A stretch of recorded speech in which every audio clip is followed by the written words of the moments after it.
uma bênção para todos nós, tá ok? Então abra sua Bíblia, Hebreus capítulo 1, nós vamos ler os 3 primeiros versos para a nossa meditação nessa manhã. Hebreus 11, dos versos 1 até o 3. Diz assim a palavra do Senhor: Ora, a fé é a certeza de coisas que se esperam, a convicção de fatos que não se veem, pois pela fé os antigos obtiveram bom testemunho. Pela fé entendemos que o universo foi formado pela palavra de Deus, de maneira que o visível veio a existir das coisas que não são visíveis. Até aqui, vamos orar ao Senhor. Baixa tua cabeça um pouquinho. Amado Deus, nós te louvamos por essa manhã, onde nós temos a oportunidade de estar com o Senhor, ministrando a tua palavra, onde nós temos a oportunidade, Senhor, de ouvir a tua voz. E o que nós queremos pedir é que o Senhor fale conosco, que o teu Espírito nos conduza em graça e que a tua misericórdia esteja conosco nessa manhã. Traz-nos, Deus, a sua orientação. É assim que oramos em Cristo Jesus. Amém e amém. Você saberia me definir fé? Se eu te perguntasse o que é fé, você conseguiria me definir o que é a fé? Se alguém te perguntasse isso, como você responderia? O que é fé para você? Eu acredito que, por mais que nós lidemos com isso durante o tempo todo e falemos de fé, fé é uma definição um pouco complexa para nós, né? Porque ela vai muito além do ato de acreditar em algo, de crer em algo. Fé adentra algumas categorias interiores do nosso coração. Conta-se uma história de que, há muitos anos atrás, um famoso alpinista, que vinha batendo recordes atrás de recordes, decidiu que ele subiria uma das montanhas ali do Nepal, que não era o Everest, era uma outra montanha muito difícil de subir, mas que ele queria fazer isso em tempo recorde, porque ele queria que mais uma vez o nome dele se tornasse célebre diante de todos os outros alpinistas. E ele, juntamente com a sua equipe, entrou naquela empreitada e começaram aquela escalada. E passou um tempo, e eles subiram 1 dia, 2 dias, 3 dias, 1 semana naquela escalada, e de repente ele se apercebeu que, infelizmente, ele não iria conseguir fazer com que o nome dele ficasse marcado na história, porque, por conta da sua equipe, que era uma equipe muito precavida, ele estava andando devagar demais. Foi então que, num final de tarde, ele tomou uma decisão. Ele falou: eu vou fazer do meu jeito. E ele deixou a equipe um pouco para trás e adentrou por um dos caminhos daquela montanha, e caminho que era muito complexo e perigoso, e decidiu subir sozinho. E ele começou aquela escalada sozinho, e a equipe ficou para trás, e foi anoitecendo, foi escurecendo, e o que ele não esperava era uma das noites mais escuras da qual ele já havia experimentado, onde as nuvens haviam escondido a luminosidade da lua por detrás daquela montanha, e ele se viu em um caminho muito estreito, com uma ribanceira do lado, e ele foi ali agarrado naquela montanha, passo a passo, até que escorregou. Enquanto ele estava naquela queda, que durou alguns segundos, mas praticamente o curso da sua vida toda, a história da sua vida estava passando diante dos seus olhos. Ele via as montanhas que ele já havia subido, ele via até o nome dele escrito numa placa bonita, porque ele seria aquele que subiria aquela montanha, porém ele não iria conseguir, ele estava em queda livre e ia morrer daqui a poucos segundos. Foi então que, num lapso de esperança, ele falou: Deus, me ajude. Se o Senhor me ajudar, eu prometo que eu vou confiar no Senhor em tudo. Mal ele acabou de dizer essas palavras, ele sentiu um solavanco no meio do corpo, que quase o quebrou ao meio, e aquela corda o esticou, e de repente voltou, e ele ficou naquele, tipo um ioiô, até que aquela corda estabilizasse, e ele com o coração em sobressalto, a hora que parou, agarrou aquela corda com todas as suas forças, e ele estava meio que, coração pulando, a mente fervilhando, até que ele acalmou um pouco, abraçado na corda. Ele falou: Senhor, obrigado, porque o Senhor me segurou e eu não caí no chão. Senhor, pode me dizer tudo o que o Senhor quiser que eu faça, que eu vou fazer nesse momento. E naquele momento veio no ouvido dele: corta a corda. Aquele homem ficou apavorado, ele falou: não pode. Foi o que me segurou aqui. Senhor, eu preciso de uma orientação do Senhor, estou preso aqui nessa montanha. Corte a corda. E aquele homem não conseguiu acreditar e ficou ali naquela corda ali. No outro dia pela manhã, os seus companheiros perceberam que ele não estava com o grupo, e foi um grupo de resgate atrás daquela montanha. Já depois de horas de caminhada, eis que eles encontram o homem pendurado numa corda, congelado, amarrado a menos de 50 centímetros do solo. O que é fé para você? Às vezes nós imaginamos que fé tem relação apenas com aquilo que é concreto e visível. Mas a fé verdadeira vai além disso. É sempre bom lembrar que aqui a carta aos Hebreus tem como um objetivo maior mostrar a supremacia de Cristo sobre todas as coisas e a plenitude da redenção de Deus na pessoa de Jesus. Jesus é superior aos profetas, ao templo, ao sacerdócio, à lei de Moisés e a todo o sistema religioso que estava vigente até então. E aqueles que foram alcançados por Cristo Jesus estavam sendo encorajados, fortalecidos, exortados a não retrocederem dessa verdade, mantendo-se firmes na fé, mesmo em meio às tribulações e perseguições que eles estavam sofrendo. É como se o autor de Hebreus estivesse dizendo para aqueles homens: sabe aquela corda que os segurou até aqui? A mesma voz que permitiu que a corda os segurasse é a voz que vocês têm que seguir, caso vocês precisem pedir caso essa voz peça que vocês cortem. E é exatamente sobre fé que o capítulo 11 de Hebreus está tratando. Mas o autor não faz isso de maneira inadvertida. Muito pelo contrário, o tema fé aqui está diretamente ligado à lição que o autor de Hebreus nos ensinou no capítulo 10, dos versículos 32 a 39. Que foi o último dos sermões que nós vimos acerca de Hebreus. Na verdade, o que ele está falando sobre fé ilustra de forma muito bem clara aquilo que ele estava dizendo que nós deveríamos crer. Mais especificamente, o autor busca explicar o conceito daquilo que está nos versos 36 a 39. Se você tiver com a sua Bíblia, dá uma folhadinha na página para trás, aí, Hebreus 10, de 36 a 39. Diz assim: vocês precisam perseverar para que, havendo feito a vontade de Deus, alcancem a promessa, porque ainda dentro de pouco tempo aquele que vem virá e não irá demorar, mas o justo viverá pela fé. E se retroceder, dele a minha alma não se agradará. Nós, porém, não somos dos que retrocedem para a perdição, mas somos os da fé para a preservação da nossa alma. Visto que a fé é um elemento tão importante para a perseverança cristã e que conclui a dinâmica do viver cristão, o autor volta a sua atenção para explicar para a gente o que é a fé essa. Assim, aqui no capítulo 11 de Hebreus, embora muitas vezes nós imaginemos que ele é um capítulo solto no tempo e no espaço, que ele do nada começa a falar sobre fé, não é. O capítulo 11 é uma exemplificação. É uma explicação para que os leitores, e eu e você, entendamos com profundidade aquilo que ele está dizendo nos versículos anteriores. Ou seja, qual é essa fé pela qual o justo viverá? Porque ele está afirmando: o justo viverá pela fé. E diz mais: o que é essa fé a qual nós pertencemos para a preservação da nossa alma?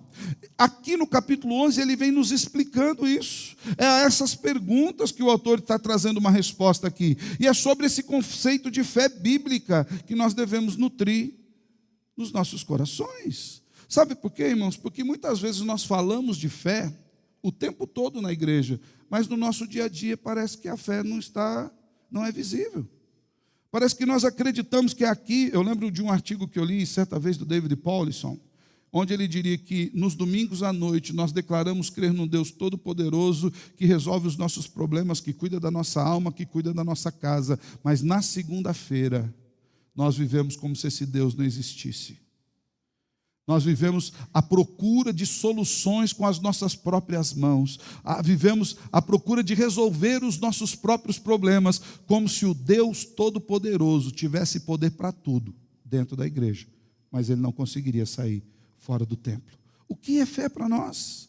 E nesses 3 primeiros versículos, o autor de Hebreus, ele começa a nos trazer um pouco sobre a natureza dessa fé.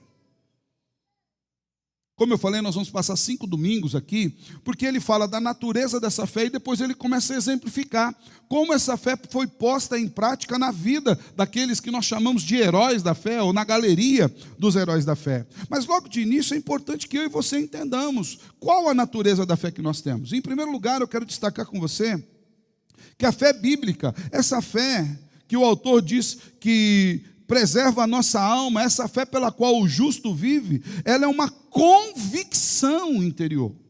A fé é muito mais do que um conhecimento. Olha o que ele diz no versículo 1. Ora, a fé é a certeza das coisas que se esperam, a convicção de fatos que não se veem. A verdadeira fé bíblica não é um tipo de pensamento emocional ansioso.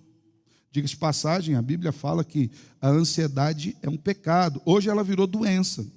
Hoje nós falamos, não, a ansiedade é um transtorno. Você vai ver que já adoeceram o povo com ansiedade. Mas aquilo que o mundo está chamando de doença, a Bíblia chama de pecado mesmo. A Bíblia diz que a ansiedade é a falta de confiança na ação de um Deus que pode cuidar da nossa vida. Mas como Ele não está cuidando do jeito que a gente achava que Ele devia cuidar, a gente fica preocupado. Isso é ansiedade. É porque Deus não andou na nossa cartilha. Aí a gente fica ansioso. Ansiedade é isso. Deus, eu queria que o Senhor fizesse desse jeito, mas não está acontecendo desse jeito. Não está acontecendo porque Ele não quer que aconteça desse jeito. Não é porque Ele perdeu o controle, é porque Ele não te deu o controle. Ele não me deu o controle. Então, a verdadeira fé bíblica não é uma espécie de pensamento emocional, ansioso, ou de pensamento positivo. Tem gente que imagina que fé, não, vamos pensar que vai dar tudo certo. Vamos juntar aqui o nosso pensamento, todo mundo junto, que vai dar tudo. Isso não é fé, irmãos. Fé também não é expectativa. Fé não é torcida. Como quando antes de uma partida de futebol, você está diante ali de 2 times, né? O meu até esqueci um pouquinho esses tempos, agora dá uma voltada, dá umas alegrias para a gente de vez em quando. Mas você fica ali naqueles, antes do início do apito, você fica naquela torcida, tomara que aconteça. E quando parece que vai acontecer e não acontece, fé não é isso. Fé não é torcida, fé não é nada parecido com isso. Antes, o texto nos diz que a fé é uma convicção interior, fundamentada na palavra do Senhor. Olha o que o apóstolo Paulo nos diz em Romanos capítulo 10, versículo 17. Ele diz que essa fé, a fé bíblica, essa fé pela qual o justo viverá, essa fé na qual nós preservamos, ou melhor, nós perseveramos para a preservação da nossa alma, ela vem pelo ouvir. Mas não é ouvir qualquer coisa. Ela vem pelo ouvir e ouvir a palavra de Cristo. É isso que infunde fé no nosso coração. A fé é um convencimento interno operado pelo Espírito Santo de Deus. A fé bíblica é uma persuasão íntima e profunda do nosso coração. E é assim que o autor se refere à fé. Mais uma vez, olhe para o verso 1, ele diz: a fé é certeza de coisas que eu espero. Mas eu não espero como se elas não viessem, como se elas não existissem ou elas estivessem em preparo. É diferente de alguém que chega numa casa para tomar um café e sente aquele cheiro de cafezinho saindo do fogo e pão quente, mas eles estão em preparo ainda, eu estou na expectativa, e tomara que não dê certo, tomara que acertem no açúcar do café, tomara que não tenha muito pó ou pouco pó, tomara que o pão cresça certinho. Não é essa a expectativa.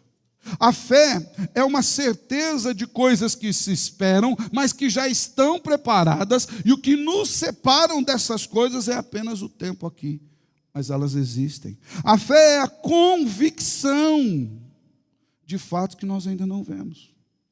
Dr. J. Oswald Sanders, escritor de mais de 40 livros sobre espiritualidade e vida cristã, certa vez disse o seguinte: a fé capacita a alma do crente a tratar o futuro como se fosse o presente e a agir como se visse coisas que ainda são invisíveis.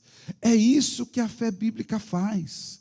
A fé bíblica faz com que nós entendamos toda a realidade futura do céu que a nós está reservada e já vivamos no presente. A fé bíblica faz com que nós hajamos de maneira como se nós estivéssemos diante dos nossos olhos verdades profundas que ainda nos são invisíveis. Essas palavras utilizadas para descrever a nossa fé, certeza e convicção, elas necessitam de um ponto de partida inicial. Ou seja, o autor não está soltando um pensamento ao espaço.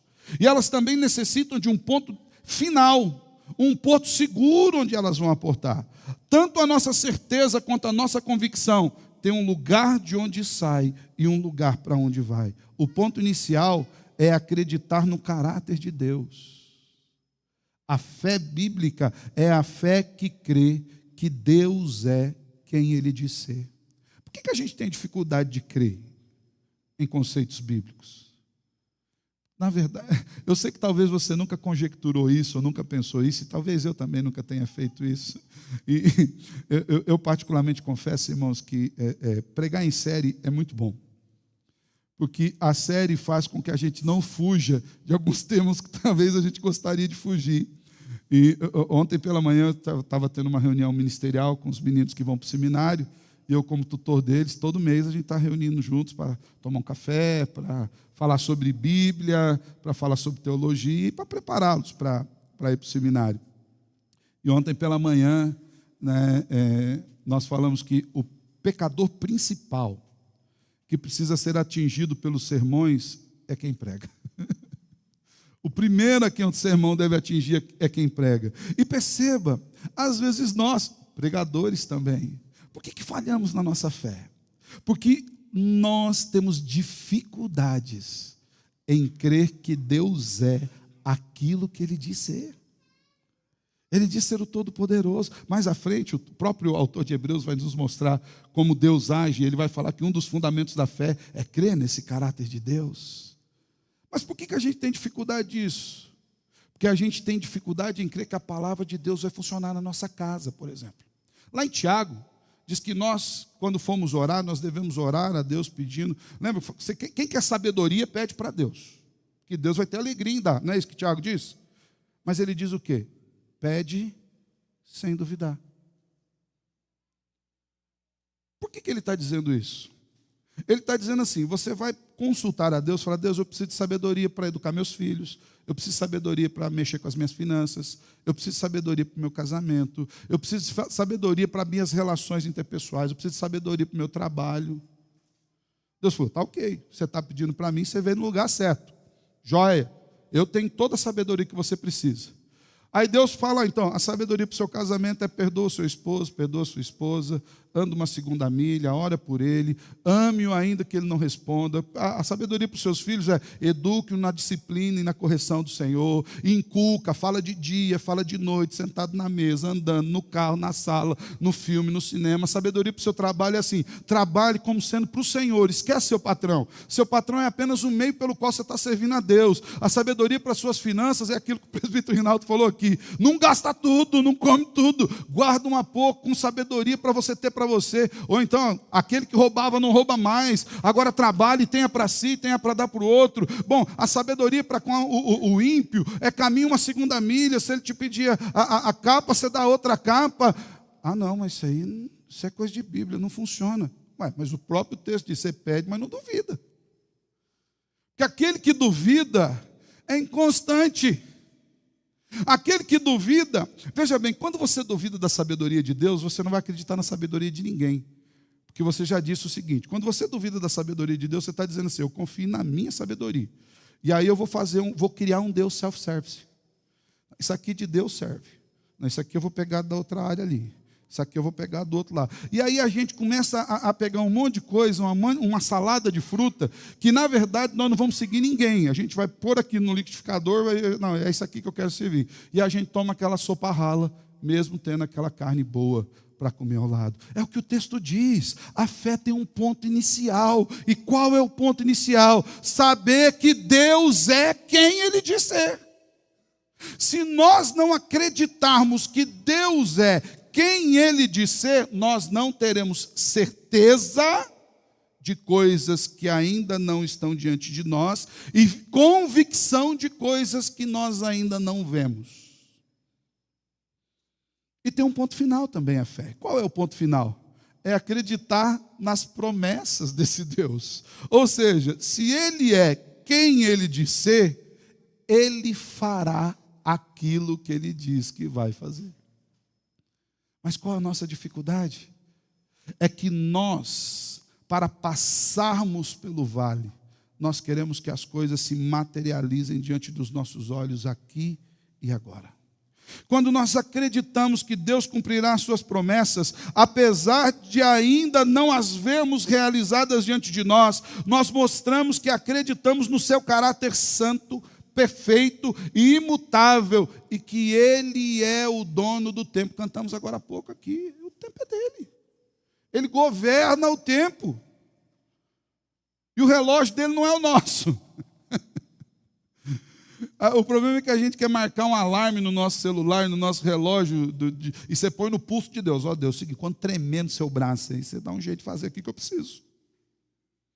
Mas o tempo de Deus é diferente.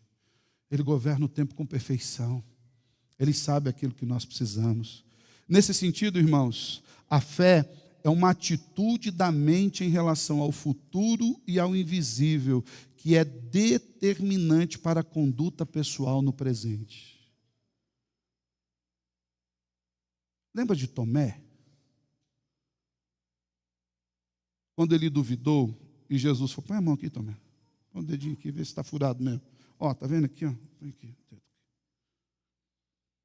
O que Jesus estava dizendo para ele, e ele disse depois efetivamente, bem-aventurados aqueles que não viram e creram.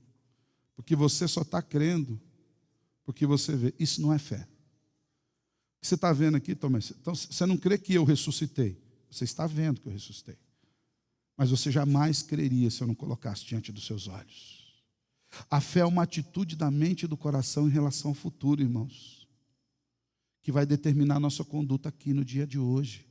A fé fundamentada, como está na palavra, inabalável de Deus, não é de forma nenhuma um salto no escuro. Ela nos assegura da realidade do mundo invisível e da sua superioridade sobre o mundo visível. E por meio disso nos capacita para fazermos as escolhas corretas nos momentos da nossa decisão. Pela fé nós somos capacitados pelo Espírito Santo de Deus a vermos aquilo que os outros não veem. Às vezes uma decisão difícil. Estou precisando de trabalho. É esse ou não o trabalho que eu preciso pegar? Não, mas trabalho é dinheiro. Ué, será que é isso mesmo? Às vezes é melhor você rejeitar um trabalho na confiança de que Deus vai te dar aquilo que é para você fazer do que você fazer qualquer coisa. É nesse tipo de pensamento, não, é o que apareceu na minha frente, que muita gente tem se perdido na vida. Observe os exemplos que nós veremos com mais profundidade em outros momentos, mas que serve para mostrar essa verdade. Nós vamos ver nos próximos sermões, mas eu quero só adiantar para os irmãos. Noé viu o julgamento vindouro de Deus e construiu uma arca no meio do deserto para aguardar uma chuva que nunca havia caído sobre a terra. 100 anos construindo um barco no meio do deserto, dizendo para o povo, vai cair água do céu e vai inundar tudo, quando até então nunca havia caído uma única gota de água do céu. Até então Deus regava a terra pelo orvalho que surgia pela manhã. Noé viu o julgamento de Deus. Noé foi chamado de louco. A própria família de Noé ficou meio assim com ele, assim. Aqueles que estavam ao redor. 100 anos, irmãos. Se é conosco, a primeira coisa que a gente ia ver é a meteorologia. Deixa eu ver se vai chover mesmo. Mas nunca choveu. Chuva era até uma palavra nova, inexistente. Vamos dar uma olhada lá. Depois fala, não, mas é um barco muito comprido, é muito grande esse barco. 100 anos para construir esse treco aqui. Ah, não. Sabe qual é o nosso problema? Nós ainda não estamos habilitados, ou pelo menos não estamos sensíveis à voz do Espírito Santo, para ver aquilo que Deus quer nos mostrar. Abraão viu a cidade futura saindo da sua terra e indo para o lugar onde ele não conhecia. O verso 10 aqui de Hebreus, depois nós vamos estudar mais para frente, meus irmãos. O verso 10 de Hebreus acerca de Abraão é emocionante, porque diz que Abraão saiu da sua terra, da sua parentela, porque aguardava a cidade que tem fundamentos, da qual Deus é o arquiteto e construtor. Ele saiu da sua terra, da sua parentela, sem GPS, sem mapa, sem o Waze dizendo o que ia ter pelo caminho, e com aquele pontinho final, ou quando você desviava da rota, ele falava, corrigindo a sua rota. Ele não tinha nada disso. Deus falou, Abraão, sai, e ele foi. Estava habilitado a ver coisas invisíveis. Pela fé, José viu o êxodo do Egito. Pela fé, os seus olhos foram abertos. E ainda vivo, 400 anos antes do êxodo, ele falou, quando vocês saírem daqui, vocês levem os meus ossos. Porque vocês vão sair daqui. Deus irá tirá-los daqui. Pela fé, Moisés viu o Deus invisível e não temeu sair do Egito conduzindo o povo. E ainda antes de estar na frente do Mar Vermelho, no momento de crise, subiu e falou, Senhor, se o Senhor não for comigo, não manda eu ir não. Irmãos, coração boa. Ao que Deus respondeu, por que clamas a mim? Ordena ao povo que marche. E diante do Mar Vermelho, ao bater o seu cajado, ele viu o sobrenatural de Deus. Um vento nunca antes soprado, Deus governa todas as coisas. Um vento nunca antes soprado fendeu o mar em dois, de modo que o solo estava seco, e ele passou com todo o povo a pé seco no meio do mar. É a fé quem nos habilita, irmãos. Mas se a gente duvidar, a gente não vai ver. Essa semana na célula a gente estava falando um pouquinho sobre exemplos de fé. Eu lembro que lá atrás, uma vez eu contei uma ilustração que o pastor estava indo para o culto, coitado, atrasado. Não é o meu caso, porque o meu caso é só atravessar a rua, né? Mais fácil. Mas o pastor estava indo atrasado para o culto, tinha que chegar. E de repente, no sinaleiro, quando ele olha o tanquinho, e o carro pagou. Só, Senhor, preciso chegar no culto, não tem ninguém para me substituir, Senhor, me ajuda, põe tuas mãos, Deus, que o Senhor abençoe, que esse carro agora funcione, para que eu chegue no culto, Senhor, em nome de Jesus, e irmão, pegou e falou, não acredito, o carro morreu. Esse é o nosso problema, irmãos. O problema é que a gente não acredita que Deus vai fazer aquilo que só Ele pode fazer. Esses e outros, irmãos, que nós veremos mais para frente, foram guiados pela fé. Eles viram aquilo que não era visível aos olhos naturais. Eles se guiaram por caminhos desconhecidos, como quem os conhecesse por causa da fé. Abraão andava em caminhos que ele nunca haviam pisados e sobre os quais ele nunca antes sentia tanta segurança, tal como quem andava para o caminho de casa. Porque Deus havia lhe colocado essa convicção na alma. Foi o próprio Espírito Santo quem testemunhou no coração desses e de outros, operando a fé verdadeira. Essa é a fé, irmãos, à qual nós pertencemos para a preservação da alma. É por isso que o autor falou, olha, o justo vai viver por essa fé. Essa fé vai fazer com que o justo permaneça firme e a sua alma seja preservada. É a certeza plena de que temos futuro no céu com Deus em Cristo. A convicção clara e objetiva da nossa redenção eterna no Salvador. Essa fé, portanto, irmãos, é fundamental para a nossa perseverança, pois a perseverança é o conjunto de escolhas. Presta atenção nisso que eu vou te dizer. A perseverança é o conjunto de escolhas que nós fazemos para o nosso futuro, baseado nas convicções que nós temos sobre quem Deus é, sobre a sua fidelidade em cumprir as suas promessas. A fé é a escolha de crer na certeza do invisível em detrimento da transitoriedade do presente. Isso é fé. Então, em primeiro lugar, irmãos, nós precisamos entender que a fé é uma convicção interna do coração, precisa ser capturado por Deus, vem pelo ouvir a palavra de Deus. Em segundo lugar, a fé bíblica, ela é um testemunho vívido. Quem tem fé, e a fé é visível na sua vida. Veja o que nos diz o versículo 2. Pois pela fé os antigos obtiveram um bom testemunho.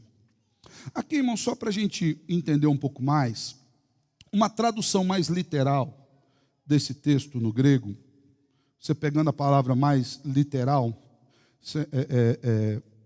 mais coloquial, por assim dizer, diz o seguinte: é por sua fé que homens de antigamente, ou os anciãos, ou os homens do passado, estão listados.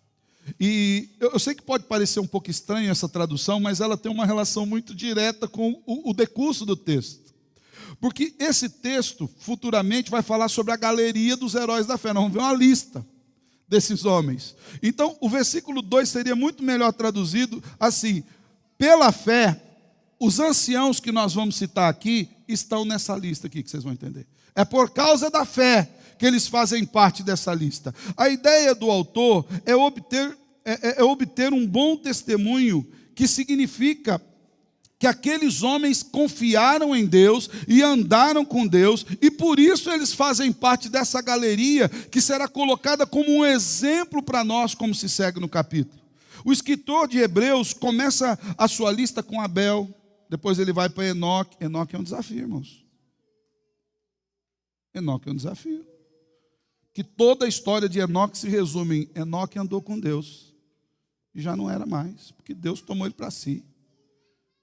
Enoque às vezes me tira o sono. Ele andou com Deus a ponto de Deus o tomar para si. Mas todos os antigos cujos nomes estão na galeria dos heróis da fé experimentaram o favor de Deus exatamente por causa da sua fé. Quando o autor de Hebreus chama a atenção ali dos seus primeiros leitores para a fé dos antigos, dizendo: olha, pela fé eles obtiveram um bom testemunho, ele sabia que aqueles irmãos consideravam muito seus antepassados. Eles sabiam que aqueles irmãos consideravam Moisés, Abraão. Eles sabiam que aqueles hebreus, eles entendiam que aqueles homens ali eram vultos.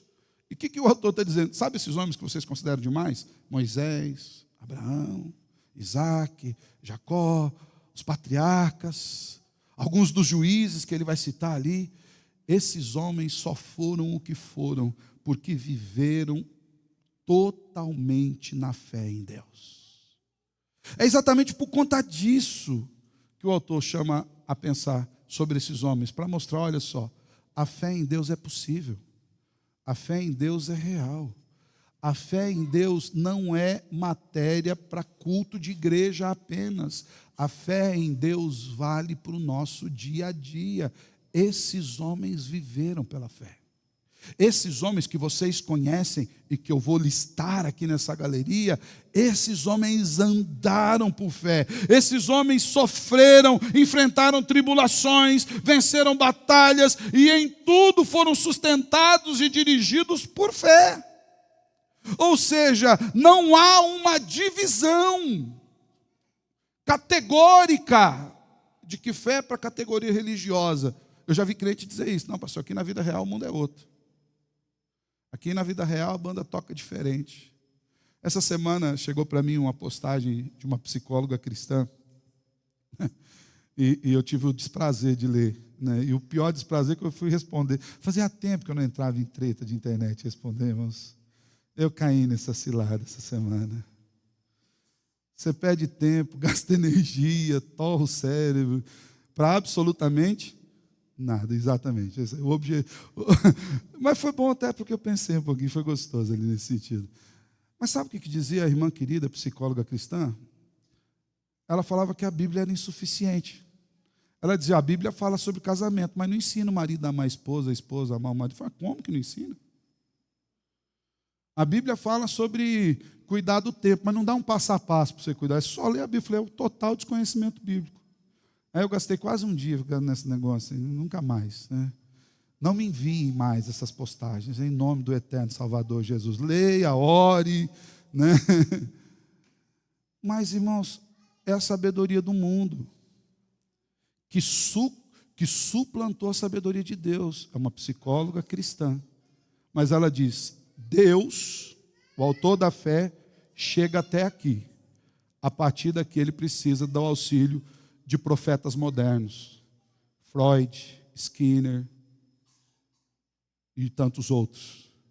Até aqui Deus vai. Daqui para frente, Deus não dá conta. E eu acabei listando. Ela falou: a Bíblia não tem passo a passo. Eu dei uns 200 passo a passo lá. Eu falei: vou parar porque senão a gente vai falar muito, né? Mas, irmãos, infelizmente é assim que muitos crentes veem. É por isso que o autor de Hebreus fala: vem cá, deixa eu falar um negócio para vocês. Falei o que é fé. E essa fé é praticável. Olha esses homens. Olha Noé. Olha Abraão. Jefté. Olha a vida desses homens. Eles viveram por essa fé. É prática, é visível, é aplicável, é factível, é real, é verdade. É disso que eu estou falando. Não é um conceito, é uma verdade pela qual vivemos. Lembra do que ele está dizendo? Ele está respondendo a duas perguntas. Qual é a primeira? O justo viverá pela fé. Ele está respondendo: essa é a fé pela qual o justo vive. E ele está respondendo a outra questão: pela fé nós perseveramos para a preservação da nossa alma. É dessa fé. É uma fé que não duvida da ação de Deus. É uma fé que nos mostra na história da salvação e da redenção como Deus guiou o seu povo em cada dia. Você não acha que foi por fé que Josué deu 7 voltas lá em Jericó? Você daria? Hoje estão dando também. Umas coisas de doido. Mas, para, no meio de uma guerra, vamos derrubar Jericó. Senhor, é o seguinte: nós estamos aqui na tua presença, o exército está tudo aqui, habilitado, o Senhor é Deus poderoso, nós estamos entrando em Canaã, e a gente sabe que o Senhor vai fazer uma miséria na Canaã com a gente aqui, então agora nós precisamos derrubar Jericó, Senhor. Dá estratégia aí, quem que eu ponho na frente, põe os arqueiros, Senhor, nós vamos ouvir sua voz, também, Senhor? Glória a Deus, e o povo, aleluia, glória a Deus. Eu falo o seguinte: vocês pegam uns vasos de barro e dá 7 voltas. Anda uma, duas, na 7 vocês quebram o vaso. Você iria? De verdade. Não vale agora que o texto. Você iria? Para e pensa nisso. No meio de uma batalha, o rei falando: Senhor, o exército de lá é grande demais. Vem um exército contra outro exército. Eu estou aqui, Senhor. Ele falou o seguinte: no meio da batalha, deixa eu ver, estratégia de guerra de Deus. Pronto, está cheio aqui, estratégia de guerra. Põe o pessoal do louvor na frente, manda eles cantando. Tem uns até que gostavam, não, matar esse povo, brincadeira, irmão. Então, é o seguinte: estratégia de guerra. Vocês pegam todo o exército e põem para trás. E você pega todo o povo que é responsável pela música e põe na frente e vai cantando. Você iria? Galera do louvor, vocês iriam? Mateusão falou: bora, irmãos, porque ele... Irmãos, você entende do que o autor de Hebreus está dizendo? Ele mostra os exemplos dos homens do passado para mostrar para nós que aquilo que ele está pedindo é uma verdade realizável. Ele está dizendo: vocês podem crer no Deus que eu estou falando, porque esse Deus já deu testemunho claro, agindo na vida de irmãos que vocês mesmos conhecem. Fé é um padrão de vida visto na história dos santos de Deus, na história daqueles a quem o Senhor redimiu. Ou seja, os irmãos do passado, embora tenham praticado grandes obras, todas elas não foram fundamentadas na sua força, mas foram movidas pela fé no Deus que infunde fé aos seus santos. Os seus atos de fé não foram salvíficos, mas eles só fizeram porque foram atingidos pela fé salvadora. Se aqueles homens experimentaram o sustento de Deus lá no passado, eu e você podemos ter certeza e nos mantemos firmes, porque o mesmo Deus que cuidou daqueles homens, o mesmo Deus que fez com que o Evangelho chegasse aqui e agora, é o Deus que continua conduzindo a história da humanidade até o dia em que Ele vai vir e nós ouviremos o nosso nome sendo chamado pela sua boca. Amém. Aleluia. Olhando para as Escrituras, irmãos, nós vemos profundos exemplos de fé daqueles que confiaram no Senhor. Eu já falei aqui de Enoque, Noé, Abraão, Moisés, Josué, Caleb. Caleb, um homem de Deus, menino de crente demais. Foi olhar a terra enquanto o povo via gigante. Ele falou: não, gente, vocês estão vendo coisas que não é para ver. Eu estou vendo que Deus vai nos dar vitória. Eia, subamos e conquistemos, porque o Senhor está conosco. E Josué e Caleb, de toda aquela geração, foram os únicos que pisaram lá. Todos os outros morreram no deserto. Sansão, embora os seus pecados, a gente vai ver a vida de Sansão. A vida de Sansão é incógnita, irmãos. Um juiz poderosíssimo, poderosíssimo, mas que se perdeu. Como muitas vezes eu e você, na caminhada, a gente dá. Mas nos seus últimos atos, Sansão falou: Senhor, eu preciso que o Senhor renove a força sobre mim mais uma vez. Nós não podemos deixar esses homens aqui, nesse templo, blasfemando contra o Senhor. E Deus lhe deu a força. Ele colocou as mãos na coluna do templo. E ali terminou a história de Sansão. E terminou aquela adoração, aqueles monstros que estavam ali. Porque Deus dera a força novamente a Sansão. Elias, irmãos. Você teria fé de Elias? Põe mais água aí. Ou então você chegaria para os profetas e fala para eles falar mais alto. Talvez lá o Baal está dormindo. Fala para eles dar uma gritada. É o mesmo Elias que a gente vai ver na caverna depois. Mas é o mesmo Elias que confiou em Deus, porque o Deus que foi buscar ele na caverna falou: Elias, sai daí, para com isso. Não vem que não está escrito na Bíblia que Elias teve depressão, tá, irmãos? Não está escrito isso. Nós adoecemos Elias por inferência. Mas lá não tem o diagnóstico que ele estava depressivo, tá? Mas ele estava triste a ponto de querer morrer. O Senhor falou: bora, sai daí, rapaz, sai. Tem coisa para fazer, tem o Eliseu para ungir. Vai, sai daí. Você nem sabe que você nem morrer vai. Está pedindo uma coisa que nem vai acontecer com você. E o Senhor o recolheu para si. Daniel, na cova dos leões, irmãos. Ele poderia não ter orado naquele horário, poderia só ter fechado a janela, como muitos de nós faríamos. Ô Senhor, estou fiel, né, Senhor? Dá nada fechar a janela, né, Senhor? Mas qual era o voto dele? Orar na janela, com a janela aberta. E na cova dos leões, irmãos.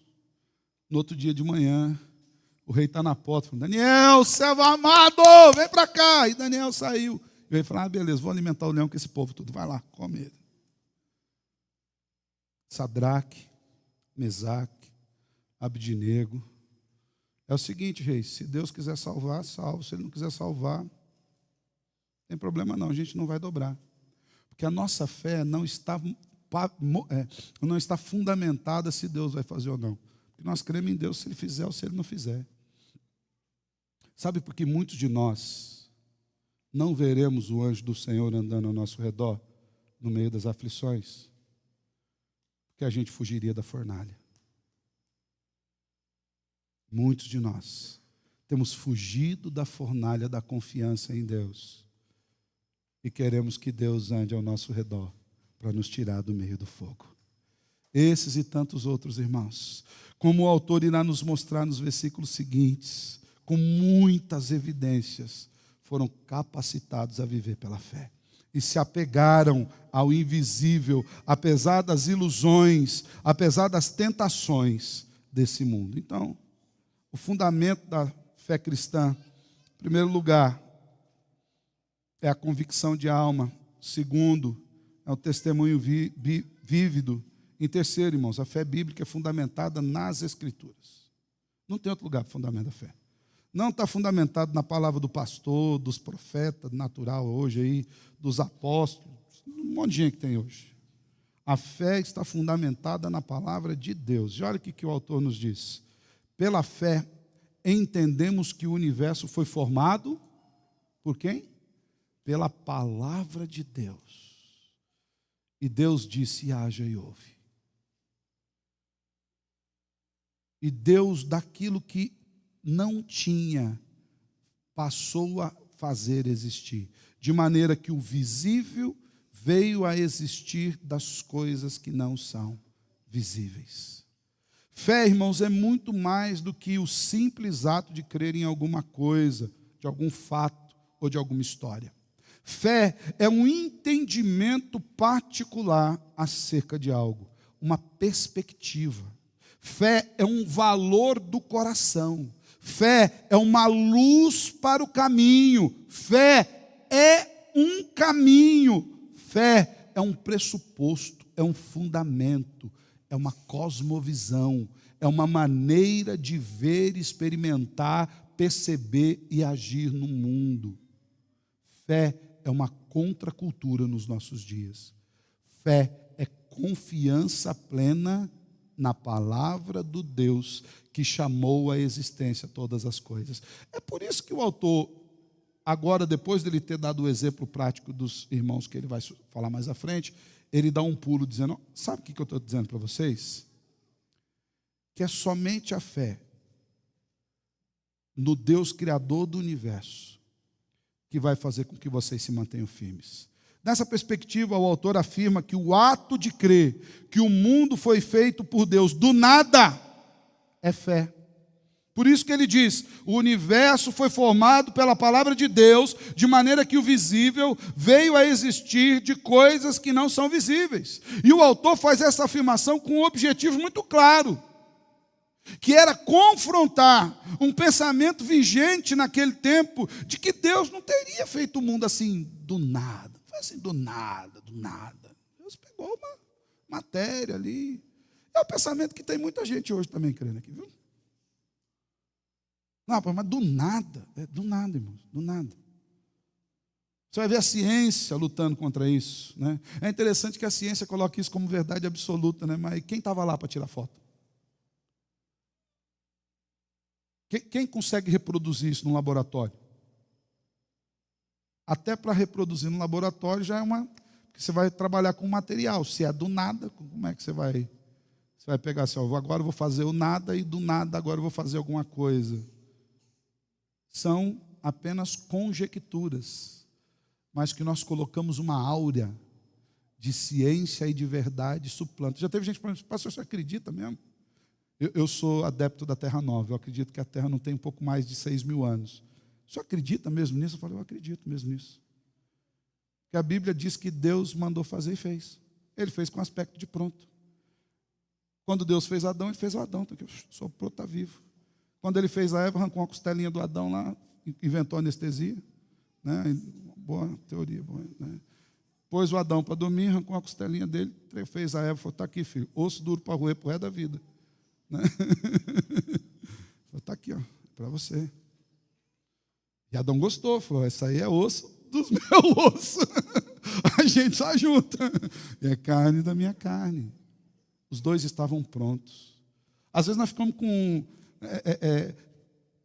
sem jeito para responder. Quem nasceu primeiro, pastor, o ovo ou a galinha? A galinha, irmãos, sem dúvida. Foi Deus quem a fez pronta, reprodutiva, da forma como ela é, capaz de gerar ovos e gerar mais pintinhos. Deus fez tudo pronto.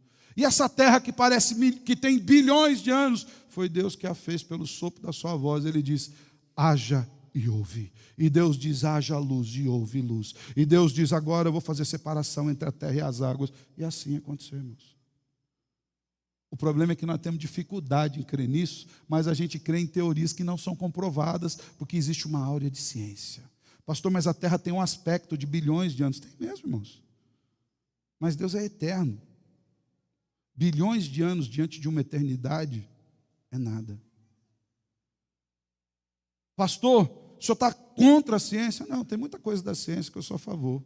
Tem muita coisa que de fato é ciência, mas isso não é ciência. Você sabia, por exemplo, que... Sabe aqueles fósseis, ossos de dinossauro lá que a gente vê, fica maravilhado? Sabia que de tudo aquilo lá, no máximo que tem que encontrar é 10%, o resto tudo é feito em laboratório, imaginando como seria o bicho que era dono daquele osso, imaginando de onde era aquele osso que ele tirou. E aí eles fazem o dinossauro inteiro. Você acha que eles acharam o dinossauro inteiro em pé, daquele jeito lá, né? Com o chifrinho, aquele negócio todo. Gente, isso é vendido para nós como ciência. Por quê? para fazer com que muitos não creiam no poder de um Deus que criou todas as coisas. O autor de Hebreus, ele estava confrontando essa fé naquele tempo. Embora eles não tivessem toda a estrutura que nós temos hoje para falar sobre isso, ele estava dizendo, sabe qual que é o problema de vocês? Vocês precisam entender que a fé fundamenta num Deus criador. Ao asseverar que Deus criou o mundo do nada, o que está afirmando aqui é que aquele em quem se pode crer não é uma divindade comum. É o único e verdadeiro Deus, criador de tudo que é existente.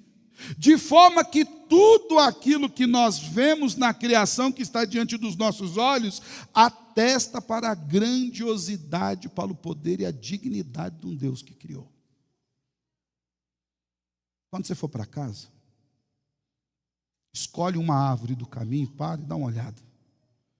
Veja se você consegue anotar a enormidade de nuances de uma única cor. Quantos tons de verde você consegue ver em uma árvore? Quantos tons de marrom? Quantos amarelos, vermelhos, laranjas, azuis você vai encontrar? Olhe para o céu e defina quais as tonalidades. A criação atesta o poder do Criador. Aquele que simplesmente diz, haja e ouve. Esse mundo existe porque Deus mandou que existisse. E exatamente por isso, esse mundo é o mundo de Deus. A fé genuína está fundamentada na palavra poderosa do Deus que criou tudo. E isso traz implicações práticas na nossa vida, irmãos.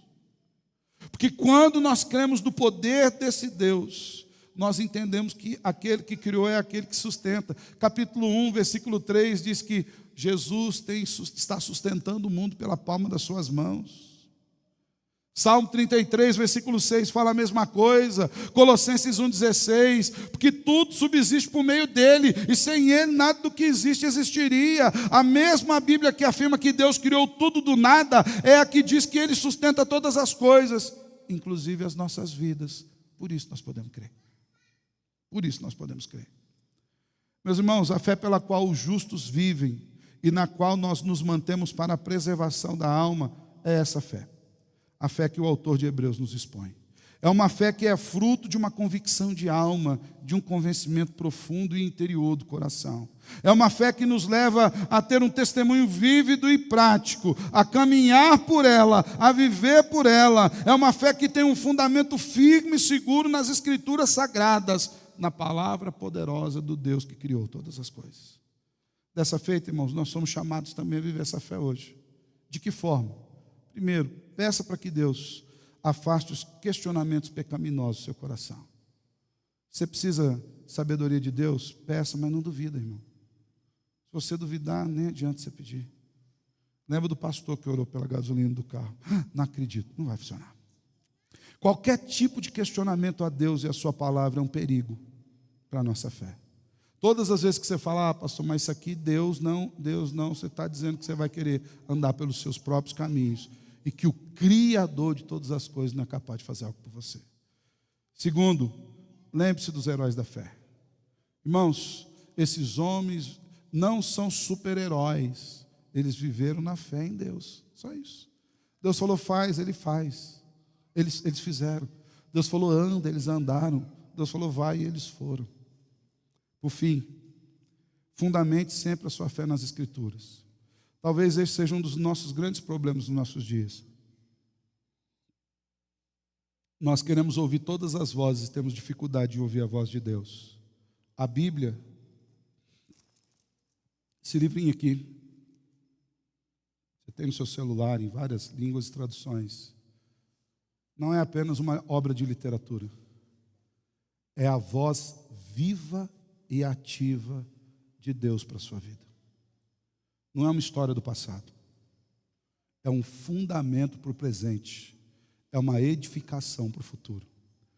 Se nós não crermos assim, irmãos, nós vamos ter dificuldade de entender o que é fé.